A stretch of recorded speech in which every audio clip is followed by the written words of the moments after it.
Hi friends, welcome to our channel. Brahmamudi serial next episode లో ఏం జరగబోతోందో ఈ వీడియోలో చూసి తెలుసుకుందాం. రుద్రాని రాహుల్ అని చితక్కొట్టిన దుగ్గిరాల కుటుంబం అసలేం జరిగింది అని తెలుసుకోవడానికి ఈ వీడియోని స్కిప్ చేయకుండా ఎండ్ వరకు చూసేయండి. అప్పుని ఏసీబీ వాళ్ళు పోలీస్ స్టేషన్ లో ఎలా రెడ్ హ్యాండెడ్ గా పట్టుకున్నారో ఇంట్లో అందరూ నాటకం వేసి చూపించాలి అని అనుకుంటారు. అప్పుడు ఇంట్లో ఉన్న వాళ్ళందరికీ అసలు అక్కడ ఏం జరిగిందో సరిగ్గా చక్కగా అర్థమవుతుంది అని అందరూ కలిసి నటిస్తూ ఉంటారు. అలా అప్పు పోలీస్ ఆఫీసర్ గా, అపర్ణ ఇందిరాదేవిలు ఇద్దరు ఏసీబీ ఆఫీసర్స్ గా, రాజ్ కావ్యలు ఇద్దరు కానిస్టేబుల్స్ లాగా, రుద్రాని రాహుల్ ఇద్దరు శ్రీను సురేష్ లాగా నటిస్తూ ఉంటారు. అలా శ్రీను సురేష్ లాగా రాహుల్ రుద్రానీలు ఇద్దరు కలిసి డబ్బును తీసుకొని వచ్చి అప్పుకి ఇస్తూ ఉంటారు. అప్పుడు ఆఫీసర్స్ లాగా ఇందిరాదేవి అపర్ణలు వచ్చి అప్పు డబ్బు తీసుకుంటూ ఉంటే అప్పుడు రుద్రాని రాహుల్ ఇద్దరు ఆఫీసర్స్, ఆఫీసర్స్ మా దగ్గర లంచం తీసుకుంటుంది, వెంటనే ఈ ఆఫీసర్ని అరెస్ట్ చేయండి అని అంటూ ఉంటారు. అప్పుడు ఇందిరాదేవి అపర్ణలు ఇద్దరు కలిసి డబ్బిస్తుందెవరు అని అంటారు. అప్పుడు రుద్రాని రాహుల్ ఇద్దరు మేమే అని అంటారు. అప్పుడు ఇందిరాదేవి అపర్ణలు ఇద్దరు ఆ ఆఫీసర్ని అన్యాయంగా మా ముందు ఇరికించాలనుకుందెవరు అని అంటారు. అప్పుడు రుద్రాని రాహుల్ ఇద్దరు మేమే అని అంటారు. అప్పుడు అపర్ణ ఇందిరాదేవిలు ఇద్దరు మరి మేము యాక్షన్ తీసుకోవాల్సింది ఎవరి మీద అని అంటారు. అప్పుడు రుద్రాని రాహుల్ ఇద్దరు తప్పు చేసింది మేమే కాబట్టి మా మీదే తీసుకోవాలి అని అనేస్తారు. అప్పుడు అపర్ణ ఇందిరాదేవిలు ఇద్దరు రుద్రాని రాహులని కొడుతూ ఉంటారు. అలా మిగతా కుటుంబ సభ్యులు కూడా వచ్చి ఆ గుంపులో రుద్రాని రాహులని కొట్టేస్తారు. ఆ తరువాత రుద్రాని రాహుల్ ఇద్దరు తొండి ఇది అసలు స్క్రిప్ట్ లో లేదు కదా అని అంటారు. అప్పుడు ఇందిరాదేవి అపర్ణలు ఇద్దరు మా స్క్రిప్ట్ లో ఉంది కదా అని అంటారు. అప్పుడు రుద్రాని ఇది అన్యాయం, స్క్రిప్ట్ అని పేరు చెప్పి మా ఇద్దరిని ఇలా కొట్టడం అస్సలు బాగోలేదు, నేను ఈ క్యారెక్టర్ వేయను, నేను రాహుల్ ఇద్దరం ఏసీబీ ఆఫీసర్స్ గా వస్తాం అని అంటారు. అప్పుడు అపర్ణ ఇందిరాదేవిలు ఇద్దరు అలాగే అని అంటారు. అలా అపర్ణ ఇందిరాదేవిలు ఇద్దరు ఇప్పుడు శ్రీను సురేష్ లాగా వస్తారు. రుద్రాని రాహుల్ ఇద్దరు ఏసీబీ ఆఫీసర్స్ లాగా వస్తారు. రాజ్ కావ్యలు ఇద్దరు కానిస్టేబుల్స్ లాగానే ఉంటారు. అప్పు పోలీస్ ఆఫీసర్ లాగానే ఉంటుంది. అలా రాజు వచ్చి ఇప్పుడు క్యారెక్టర్స్ చేంజ్, ఇప్పుడు పోలీస్ స్టేషన్ లో ఏం జరిగిందో తెలుసుకుందాం అని వెళ్ళి కావ్య పక్కన నుంచుంటాడు. అప్పు పోలీస్ ఆఫీసర్ లాగా టేబుల్ దగ్గర కూర్చుంటుంది. శ్రీను సురేష్ లాగా అపర్ణ ఇందిరాదేవులు ఇద్దరు కలిసి డబ్బుని తీసుకొని వస్తూ ఉంటారు. అలా అప్పు దగ్గరికి వచ్చి మేడం ఇదిగోండి డబ్బు తీసుకొచ్చాం అని అంటారు. అప్పుడే ఏసీబీ ఆఫీసర్స్ లాగా రాహుల్ రుద్రానీలు ఇద్దరు వస్తారు. వచ్చి లంచం తీసుకుంటున్నందుకు అప్పుని ఏంటిది ఆఫీసర్, ఇలా లంచం తీసుకోవడం నేరమని తెలీదా మీకు అని రెడ్ హ్యాండెడ్ గా అప్పుని పట్టుకుంటారు. అప్పుడు ఇందిరాదేవి అపర్ణలు ఇద్దరు ఆగండి, అప్పు మా దగ్గర లంచం తీసుకుంటుందని మీకెవరు చెప్పారు అని అంటారు. అప్పుడు ఏసీబీ ఆఫీసర్స్ లాగా వచ్చిన రుద్రాని రాహుల్ ఇద్దరు అదేంటి, అప్పు మీ దగ్గర లంచం తీసుకుంటుందనే కదా మీరు మాకు ఇన్ఫర్మేషన్ ఇచ్చారు అని అంటారు.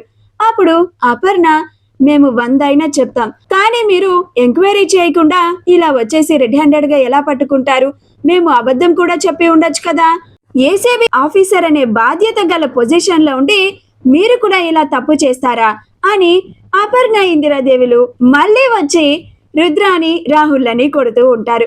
స్వప్న పెట్టుకున్న లాంటి Ratnavali jewels gold plated floral drop earrings మీకు కూడా కావాలా? వెంటనే స్క్రీన్ మీద డిస్ప్లే అవుతున్న షాపింగ్ అకౌంట్ ని కానీ డిస్క్రిప్షన్ లో ఉన్న లింక్ ని క్లిక్ చేసి కానీ వెంటనే మీ ఆర్డర్ ని ప్లేస్ చేసుకోండి.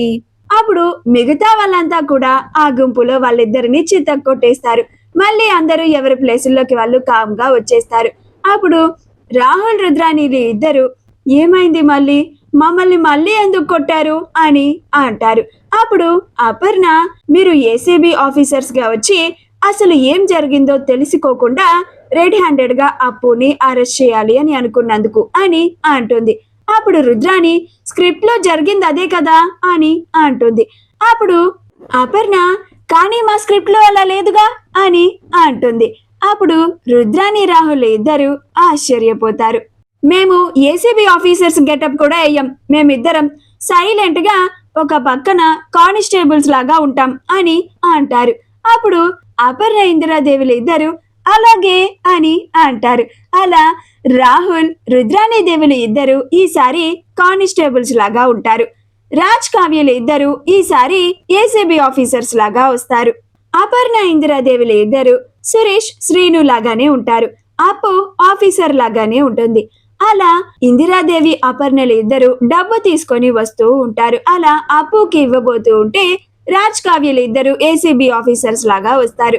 అలా అప్పు డబ్బులు తీసుకుంటూ ఉంటే ఏసీబీ ఆఫీసర్స్ లాగా వచ్చిన రాజ్ కావ్యలు ఇద్దరు అలానే చూస్తూ ఉంటారు. అప్పుడు కానిస్టేబుల్స్ లాగా ఉన్న రాహుల్ రుద్రాణిలు ఇద్దరు ఇదేంటి ఏసీబీ ఆఫీసర్స్ లాగా వచ్చిన రాజ్ కావ్యలు ఇద్దరు అప్పు మీద ఏం యాక్షన్ తీసుకోకుండా అలా సైలెంట్ గా ఉన్నారేంటి అని అనుకుంటూ ఉంటారు. అప్పుడు అపర్ణ ఇందిరాదేవిలు ఇద్దరు సార్ ఈ మేడం మా దగ్గర లంచం తీసుకుంటోంది అని అంటారు. అప్పుడు ఏసీబీ ఆఫీసర్స్ లాగా వచ్చిన రాజ్ కావ్యలు ఇద్దరు అవన్నీ చెక్ చేసి అసలు గొడవ ఏంటి, మీరెందుకని ఇక్కడికి డబ్బులు తీసుకొచ్చారు అని శ్రీను సురేష్లని అడిగినట్టుగా అపర్ణ ఇందిరాదేవులని అడుగుతారు. అప్పుడు అపర్ణ ఇందిరాదేవులు ఇద్దరు అంతకు ముందు వాళ్ళిద్దరి మధ్య స్టేషన్ బయట జరిగిన గొడవని చెప్తారు. అప్పుడు రాజ్ కావ్యలు ఇద్దరు అంటే మీరిద్దరు స్టేషన్ బయట గొడవ పడుతూ ఉంటే కానిస్టేబుల్ మీ ఇద్దరిని స్టేషన్ లోకి పిలిచారన్నమాట. అంటే బయట ఏం గొడవ జరుగుతుందో సరిగ్గా తెలుసుకోకుండా స్టేషన్ లోకి పిలిపించి ఆఫీసర్ ని ఇరికించేలా చేసింది కానిస్టేబుల్లే అన్నమాట. అంటే ఇక్కడ ఎవరిది తప్పు అని అంటాడు. అప్పుడు అపర్ణ ఇందిరాదేవిలు ఇద్దరు ఇంకెవరిది కానిస్టేబుల్స్ ది అని రాహుల్ రుద్రాణిల దగ్గరికి వచ్చి చితక్కుమ్ముతూ ఉంటారు. అప్పుడు మిగతా కుటుంబ సభ్యులు కూడా వచ్చి గుంపులో వాళ్ళిద్దరిని కుమ్మి పడేస్తారు. అలా మళ్ళీ అందరూ ఎవరి పొజిషన్స్ లోకి వాళ్ళు వెళ్ళిపోతారు. కాసేపు ఆగిన తర్వాత రుద్రాణి రాహుల్ ఇద్దరు మీరు ఈ స్క్రిప్ట్ ఎందుకు నటిద్దామన్నారు నాకిప్పుడు బాగా క్లారిటీ వచ్చింది. ఇందాక మేము అలా మాట్లాడినందుకు మా ఇద్దరిని ఇలా ఈ నాటకం అడ్డు పెట్టుకొని మా ఇద్దరిని చిత్త కుమ్మేశారు కదూ, మేమిద్దరం ఇప్పటి నుంచి నోరు మూసుకొని సైలెంట్ గా ఉంటాము అని అంటుంది.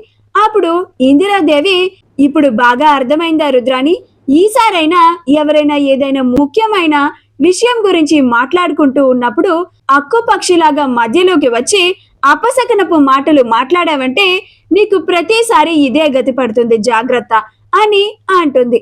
అప్పుడు రాహుల్ ఇంతలాగా బుద్ధి చెప్పాక కూడా బుద్ధున్నవాడు ఎవరన్నా మళ్ళీ గొడవలోకి వస్తాడా అని అంటాడు. అప్పుడు ప్రకాశం నీకు మీ అమ్మకి ఇద్దరికి బుద్ధుందని ఈ ఇంట్లో ఏ ఒక్కరూ అనుకోవడం లేదురా అని అంటాడు. అప్పుడు రుద్రాణి చిన్నయ్య అని అంటుంది. అప్పుడు ప్రకాశం నిజంగా నీకు బుద్ధి ఉండి ఉంటే అలా రాజ్ కావ్యలు ఇద్దరు ఆ శ్రీను ఎక్కడున్నాడో పట్టుకోవాలని మాట్లాడుతూ ఉన్నప్పుడు అలాంటి పని చెయ్యొద్దు, అది అప్పుకే ఇంకా ప్రాబ్లం ని తీసుకొస్తుంది అని అప్పుకి యాంటీగా మాట్లాడేదానివే కాదు అని అంటాడు. మా వీడియో కనుక మీకు నచ్చినట్లయితే లైక్ చేయండి, షేర్ చేయండి, మా ఛానల్ ని సబ్స్క్రైబ్ చేసుకోండి, పక్కనే ఉన్న బెల్ ఐకాన్ ని క్లిక్ చేయడం మాత్రం మర్చిపోకండి.